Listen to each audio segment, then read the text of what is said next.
అందరికీ నమస్కారం. 26th ward నుంచి కాంగ్రెస్ అభ్యర్థిగా కౌన్సిలర్‌గా పోటీ చేస్తున్నాను. నాకు ఈ వార్డ్ ప్రజల ఆదరాభిమానం ఇన్ని రోజులుంది. ఇప్పుడు కూడా ఉంటదని మనస్ఫూర్తిగా కోరుకుంటున్నాను.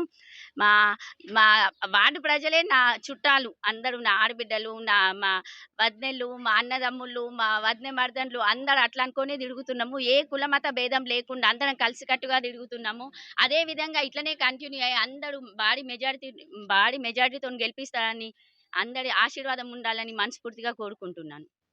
మా వార్డ్‌లో చాలా వరకు అది గాంధీ రోడ్‌లో, శ్రీనివాస రోడ్డు, డ్రైనేజెస్, రోడ్స్ అన్నీ అయినాయి. మా కట్కెవాడ రోడ్డు మొన్ననే శాంక్షన్ అయింది.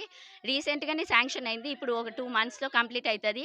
ఏదైనా గాని డెవలప్‌మెంట్ కోసమే మేము అభివృద్ధి చేయటానికే పోటీలో నించున్నాము. అభివృద్ధి చేయటానికే మేమున్నాము. అన్నమనిల్ గారంటే మంచి వ్యక్తి, మంచి పేరున్న వ్యక్తి. ఆయనను చూసి అందరూ ఓటేయాలని కోరుకుంటున్నాను.